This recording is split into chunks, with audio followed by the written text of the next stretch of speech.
Yes, welcome to Metro TV. ఇక details చూస్తే ఆంధ్రప్రదేశ్ శాసన మండలి సమావేశాల్లో మూడో రోజు గందరగోళం కొనసాగింది. సభ ప్రారంభమైన కొద్దిసేపటికే వైసీపీ ఎమ్మెల్సీలు నినాదాలు మొదలుపెట్టారు. చైర్మన్ పోడియంను చుట్టుముట్టి ప్లకార్డులు ప్రదర్శించడంపై మంత్రులు తీవ్ర అభ్యంతరం వ్యక్తం చేశారు. సభను అడ్డుకుంటున్న వైసీపీ ఎమ్మెల్సీలపై చర్యలు తీసుకోవాలని మంత్రి నాదెండ్ల కోరారు. గతంలో ఉన్న రెడ్ లైన్ సంప్రదాయాన్ని మంత్రులు పార్థసారథి, అచ్చెన్నాయుడు గుర్తు చేశారు.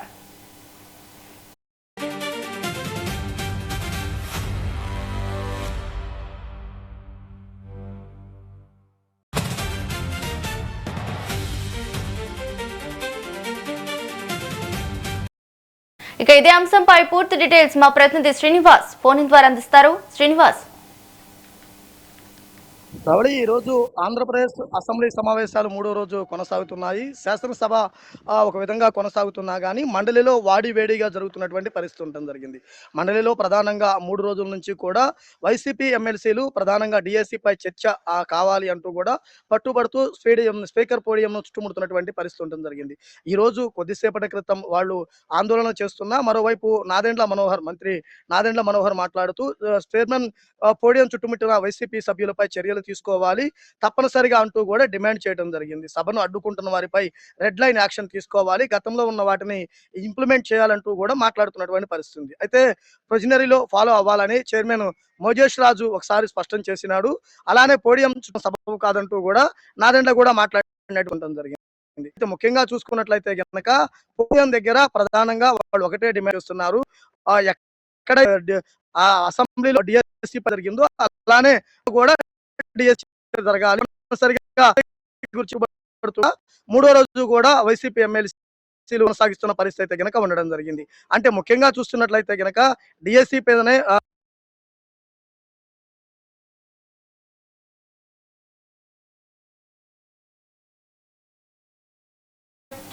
Thank you Srinivas.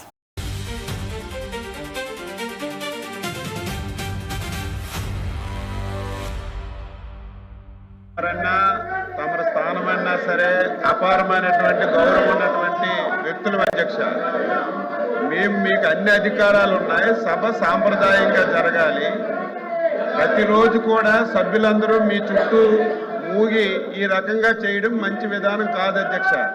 అధ్యక్ష, తమరు గత ప్రభుత్వంలో కూడా చైర్మన్ గా మీరు వ్యవహరించారు అధ్యక్ష. చైర్మన్ గా వ్యవహరించేటప్పుడు ఇక్కడ ఒక రెడ్ లైన్ కూడా గీశారు అధ్యక్ష. రెడ్ లైన్ గీసి ఎవరైనా అపోజిషన్ సభ్యులు రెడ్ లైన్ గీసి లోపలికి వస్తే ఇమీడియట్ గా సస్పెండ్ చేసేవారు అధ్యక్ష. ఈ రోజు మీరు సస్పెండ్ చేయమని చెప్పడం లేదు. మీరు ప్రతిరోజు ఇదే జరుగుతున్నప్పుడు ఫుల్ పవర్స్ మీకు ఉండేటప్పుడు మీరు యాక్షన్ తీసుకోండి అధ్యక్ష. మిమ్మల్ని కించపరచాలని కాదు అధ్యక్ష, మీకు ఫుల్ పవర్స్ ఉన్నాయి. ఇది మూడో రోజు. ప్రతిరోజు ఈ విధంగా చేస్తున్నప్పుడు సభ్యులందరూ మీ చుట్టొచ్చి ఈ రకంగా గొడవ చేస్తున్నప్పుడు మీరు ఫుల్ పవర్స్ ఉపయోగించి మీరు ఇమీడియట్ గా యాక్షన్ తీసుకోమని కోరుతున్నాం. గతంలో కూడా మీరు ఒక లైన్ గీసి లైన్ దాటితే ఇమీడియట్ గా సస్పెండ్ చేసేవాళ్ళు. ఈ రోజు ఏ విధంగా మీరు చేశారో మీకు తెలుసు. అప్పుడు మార్చేషన్ పెట్టి అపోజిషన్ ఏ విధంగా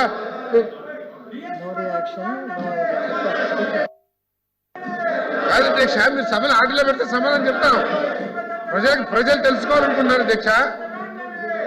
గతంలో ఏ విధంగా అయితే మీరు సభలో ఆర్డర్లో పెట్టారో మార్చేషన్ తీసుకొచ్చి ఇప్పుడు కూడా అదే విధంగా చర్య తీసుకోమని అడుగుతున్నాం అధ్యక్ష.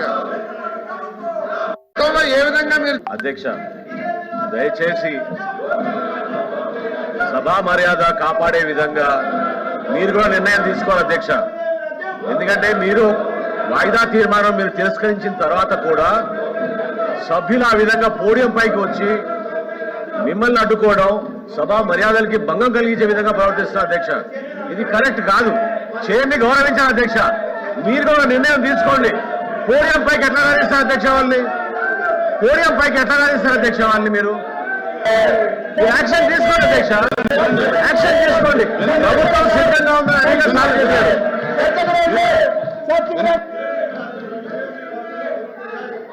మనోహర్ గారు, మీరు మంత్రి గారు, స్పీకర్ గా కూడా చేసుకున్నారు. మీరు పదే పదే మీరు సభ ఆర్డర్లు పెట్టమంటే తప్పే లేదు. చర్యలు తీసుకోమన్నప్పుడు చర్యలు తీసుకోవడానికి దానికి ఏం ప్రొసీజర్ ఉందో ఫాలో అవ్వండి. అంతే తప్ప మీరు చైర్ని పదే పదే మీరు పెద్ద స్వరంతో మీరు చేయలేకపోతున్నారు అనేటటువంటిది కాదు. మీకు ఏ విషయంలో మీరు ఏ ప్రశ్న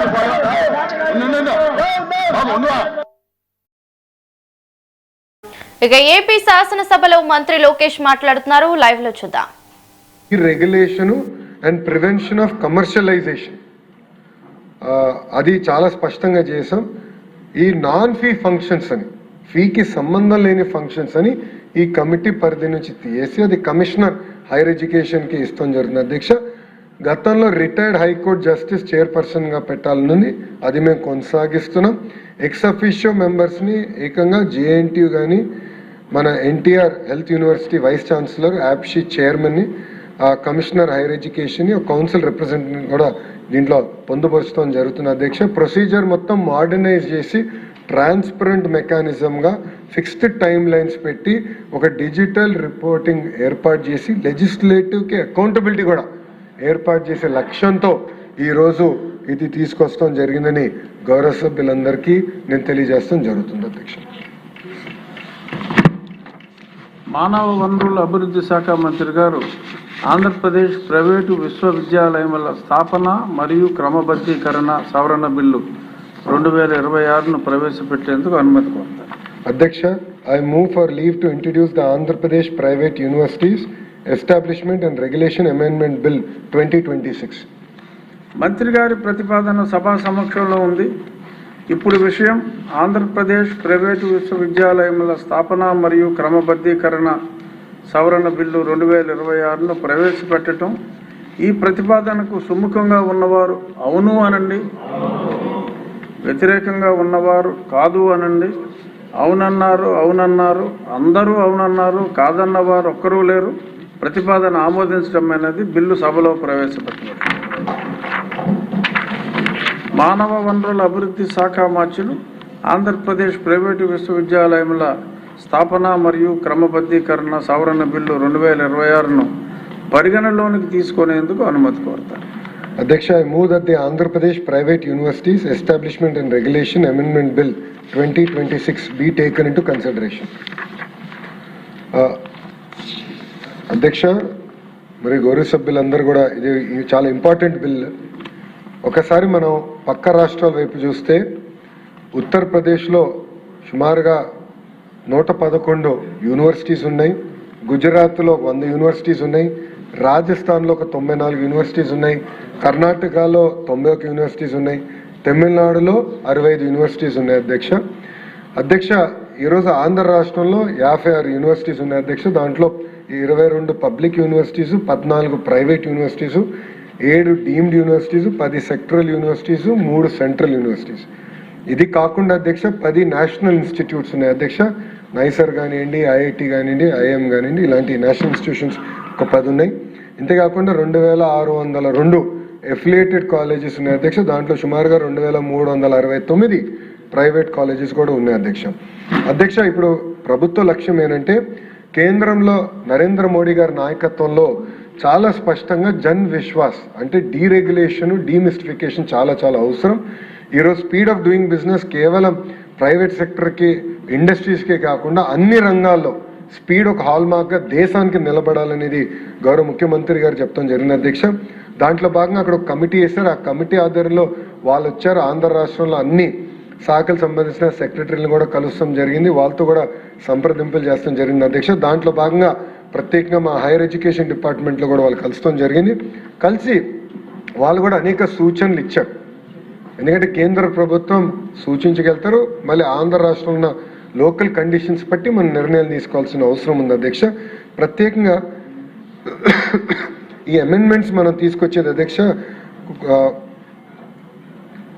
5 రకాలు ఉన్నాయి. అధ్యక్ష, ఒకటి ల్యాండ్ వచ్చేగల. అధ్యక్ష, గతంలో 50 ఎకరాలు, కనీసం 50 ఎకరాలు భూమి ఉండాలని ఉంది. అధ్యక్ష, కేంద్ర ప్రభుత్వం అయితే అసలు ల్యాండ్ పైన నిబంధనలు పెట్టద్దు, ఎందుకంటే ఇప్పుడు అంతా వర్టికల్ వెళ్తున్నాం, మనం ల్యాండ్ ఎందుకని అన్నా కూడా మనం 50 ఎకరాలని 10 ఎకరాలకి తగ్గించాం. అధ్యక్ష, ఇది 10 ఎకరాలు అనేది క్యాపిటల్ కోర్ ఏరియా అంటే CRDA, greater Visakhapatnam, Vijayawada, Tirupati municipal కార్పొరేషన్లో 10 ఎకరాలు పెడతాం జరిగింది. అధ్యక్ష, మిగతా అంతా కూడా 15 ఎకరాలు both for brown field or green field యూనివర్సిటీకి పెడతాం జరిగింది. అధ్యక్ష, రెండోది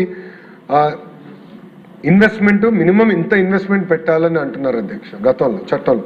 అది కేంద్ర ప్రభుత్వం కూడా ఆ నిబంధన తీయేస్తే బాగుంటుందంటే so therefore amount will be assessed case by case, ఒక ఎక్స్పర్ట్ కమిటీ ప్రభుత్వం వేసి కేస్ బై కేస్ రివ్యూ చేస్తాం జరుగుతుంది అధ్యక్ష. ఇది ఎందుకు చెప్తున్నాను అధ్యక్ష, కొన్ని ఫారిన్ యూనివర్సిటీస్ వచ్చినప్పుడు రెంటెడ్ ప్రిమైసెస్లో వాళ్ళు యూనివర్సిటీ స్టార్ట్ చేస్తాం జరుగుతుంది. మొత్తం బిల్డింగ్ తీసుకుని రెంటెడ్ ప్రిమైసెస్లో స్టార్ట్ చేసి కొంచెం క్రిటికల్ మాస్ వచ్చిన తర్వాత వాళ్ళు ఓన్ క్యాంపస్ ఏర్పాటు చేస్తాం జరుగుతుంది. లేదంటే ఇప్పుడు కేంద్ర ప్రభుత్వం చాలా స్పష్టంగా ఎడ్జ్ సిటీ ఏర్పాటు చేయమంటున్నారు. అంటే కేంద్ర ప్రభుత్వం కొంచెం నిధులు ఇస్తుంది, రాష్ట్ర ప్రభుత్వం నిధులు ఇచ్చి భూమి ఇచ్చి ఎడ్జ్ సిటీ ఏర్పాటు చేసి కామన్ ఇన్ఫ్రాస్ట్రక్చర్ ఏర్పాటు చేస్తే ఫారిన్ యూనివర్సిటీస్ అదేవిధంగా ఇండియాలో ఉన్న టాప్ యూనివర్సిటీస్ దాంట్లోకి వచ్చి వాళ్ళ యూనివర్సిటీ క్యాంపసెస్ స్టార్ట్ చేయొచ్చు. దేర్ఫోర్ ఈ రూల్ పెడితే చాలా మంది ఇబ్బంది పడతారు, అది సవరించండి వాళ్ళు కోరటం జరిగింది అధ్యక్ష. అంతేకాకుండా అధ్యక్ష ఎండోమెంట్ ఫీ కూడా ఇప్పుడు 5 crores తగ్గిస్తాం జరిగింది అధ్యక్ష. అక్రెడిటేషన్ కూడా చాలా చాలా ఇంపార్టెంట్, ఎందుకంటే బ్రౌన్ఫీల్డ్ యూనివర్సిటీ ఏకంగా బ్రౌన్ఫీల్డ్ యూనివర్సిటీ కింద కన్వర్ట్ అవ్వాలంటే యూజీసీ గైడ్ లైన్స్ ప్రకారం నాక్ థ్రెషోల్డ్ CGPA 3.01 అంటే యూజీసీ ఏదైతే క్రైటీరియా వాళ్ళు ప్రిస్క్రైబ్ చేశారో ఆ క్రైటీరియాని ఆంధ్ర రాష్ట్ర ప్రభుత్వం కూడా తీసుకుంటాం జరిగింది అధ్యక్ష. అంతేకాకుండా గతంలో అధ్యక్ష చాలా ఇంప్రాక్టికల్ నిబంధన పెట్టారు. ప్రపంచంలో ఉన్న టాప్ 100 ఫారిన్ యూనివర్సిటీతో జాయింట్ డిగ్రీ ఉంటేనే మీరు యూనివర్సిటీగా కన్వర్ట్ అవ్వచ్చు అన్నారు అధ్యక్ష. అధ్యక్ష ఇప్పుడు గ్రీన్ఫీల్డ్ యూనివర్సిటీ ఎవరన్నా ప్రారంభించాలంటే అలాంటి నిబంధన పెడితే ఫారిన్ యూనివర్సిటీస్ ఇమీడియట్గా రారు అధ్యక్ష. ఒక ట్రాక్ రికార్డ్ చూస్తారు, ఒక 3, 4, 5 సంవత్సరాలు ఒక ట్రాక్ రికార్డ్ చూసుకున్న తర్వాతనే వాళ్ళు జాయింట్ డిగ్రీకి వచ్చేదాకా ఉంటారు అధ్యక్ష. అది కూడా జాయింట్ డిగ్రీ అధ్యక్ష.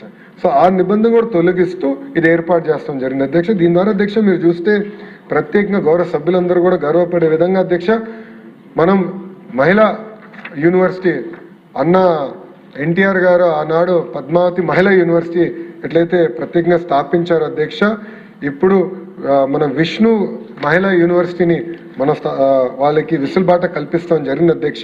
So this will be the second only women university in the history of Andhra Pradesh అధ్యక్ష.